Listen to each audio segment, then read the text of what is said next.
Hello fellow cinephiles, Film Guru here. So what I'm going to start to do in the next coming weeks is there's a variety of movies that I haven't got to yet. So it's unwatched sort of list that I have. They're films I've wanted to see for quite some time but have never got around to. So what I'm going to start to do is watch them one by one, and I'm going to start to do reviews of those particular films. Most of them are classics, but some are sort of new ones as well. And it's just sort of doing a bit of a review on those week to week. And I still be doing the new films obviously when they come out of the cinema, but the next couple of weeks are a bit slow with movies coming out. The next film I'm really interested in is Captain Marvel. So I'm going to start to review these films week by week and maybe do 2 a week depending on how I feel and how many videos I want to do. So I thought I'd start with a classic today. So I'm starting with a 1950s film called In a Lonely Place. Now this was directed by Nicholas Ray, who's best known for Rebel Without a Cause, James Dean's most famous sort of film. And it stars Humphrey Bogart, Gloria Graham and Frank Lovejoy. And it really looks at the story of Dixon Steele, played by Humphrey Bogart. He's a known screenwriter who hasn't really had a hit in a long time.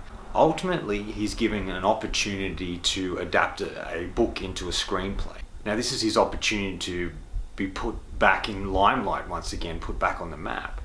So he decides rather than reading it, he'll get a particular young woman, coat check girl at a particular club, come back to his apartment and tell him the story without him having to read it.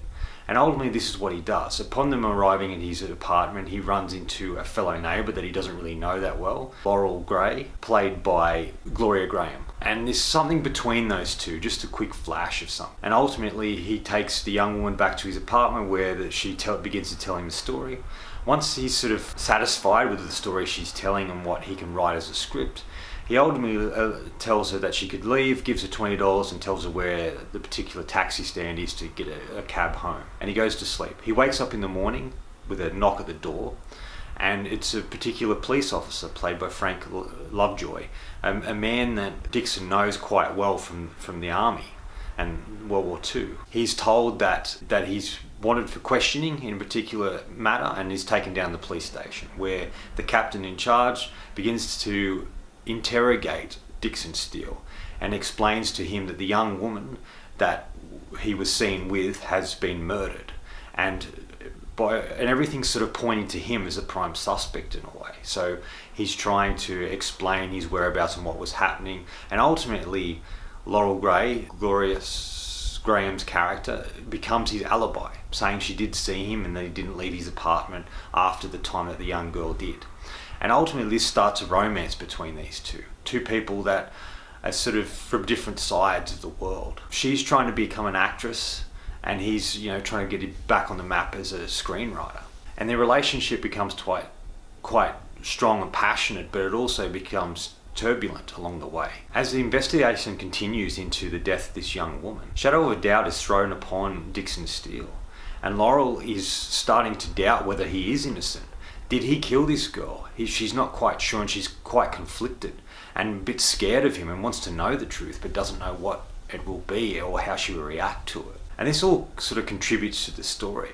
Did Dixon Steele murder this young girl, or was it somebody else? All fingers are pointing to him. But is he guilty or is he not guilty? And that's sort of what the film looks at, and it just starts to make you question his particular motives in the character he is. He has had run-ins with the law previously, and there has been some issues relating to some violence towards men and women. And it sort of looks at this particular character and it starts to put doubt in your mind that he is innocent, that he may be guilty of such a crime. This is ultimately the film, The Lonely Place. This film I really liked. I got into a lot of it. I think Bogart's really fantastic in it. He produced the film, and I think he gives one of his best performances. And a lot of people saying that who knew him, that's the closest to who he was as a person. And I kind of liked that. It really established him as this sort of rough and tumble sort of guy that was a hard drinker and a tough man who got into a lot of fights. And maybe Bogart was a lot more like that than people realise. I think Nicholas Ray did a fantastic job. I'd say this is one of my favourite films of his besides Rebel Without a Cause. The apartment complex that the movie takes place in, where Dixon Steele and Gloria Gray live, was actually based upon where Nicholas Ray used to live when he first came to Hollywood to become a director. And they rebuild that on a soundstage at the Universal backlot. And it's kind of interesting to see that and how personal this film was for him in not only the look and the feel, but what he was trying to say in it. And also at the time he was married to Gloria Graham. Their marriage was on the rocks. They were able to stay civil towards each other in the making of this film. I really like the look and feel of it. It is a dramatic piece, but it's sort of a noir as well. And they say it's one of the best, and I do agree with that. It's also in the 1001 movies you must see before you die. So I'd been wanting to see this film for quite some time. Haven't quite got to. I'm a fan of Humphrey Bogart's sort of stuff. I've seen most of his stuff, but there's a handful I haven't, and this is definitely one of them. It is a noir film, but it's not as dark as the previous noir films that came from the 30s and 40s. There isn't a lot of dark shadows. Yes, it is shot in black and white. And yes, there is sort of a femme fatale, sort of bad characters in it, but it's not a noir in the traditional sense. And I kind of like that. It was a bit different like that. I think the script's really well written. There's some really humorous moments in there, and Bogart's able to deliver some of his really great one-liners in the way he does. But it sort of has an interesting tone too. It's sort of light and humorous in parts, but dark in others. And I guess it's more like life, that there is happiness and sadness and darkness all happening at the same time. And I think this sort of film does capture that, but it does feel a bit odd at times. All the acting is really solid in this besides Bogart. There's some really great character actors and have really great moments and bits in it, playing unique characters. They all add to the story in some way, and I kind of like that. But really the standout for me is Gloria Graham. She's absolutely amazing in this film. There's a real natural coolness to her.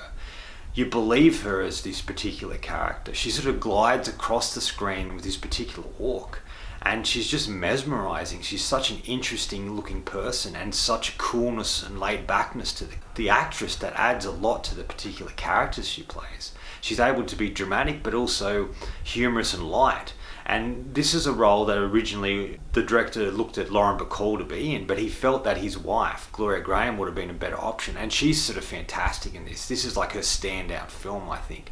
I haven't seen a lot of her movies, and I didn't know a lot about her until they made a movie recently about movie stars don't die in Liverpool. And this starred Annette Bening as Gloria Graham, and it's such a fascinating film to watch, and she was such a great character and person. Annette Bening brings such life and beauty into that particular character.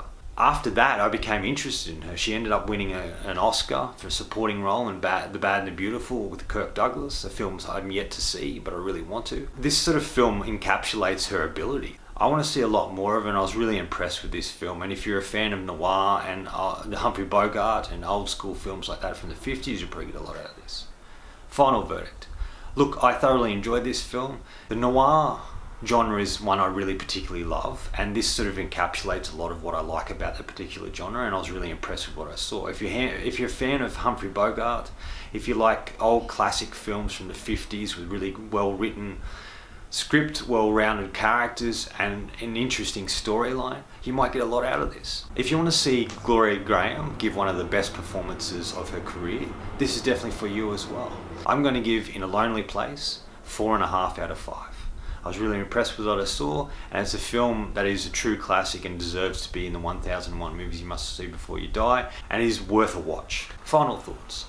Ultimately, the reason behind a lot of these reviews I'll be doing on sort of classic cinema and then the list I have of films I haven't got to is I've just been really disappointed in the quality of the films coming out recently. Since The Mule, I haven't watched a film that really blew me away. There's some films I enjoyed and had fun with, but there's been nothing that's really been fantastic. And that's why I'm sort of resorting back to the classic cinema, older sort of movies, because the caliber of them is so much better than a lot of stuff these days.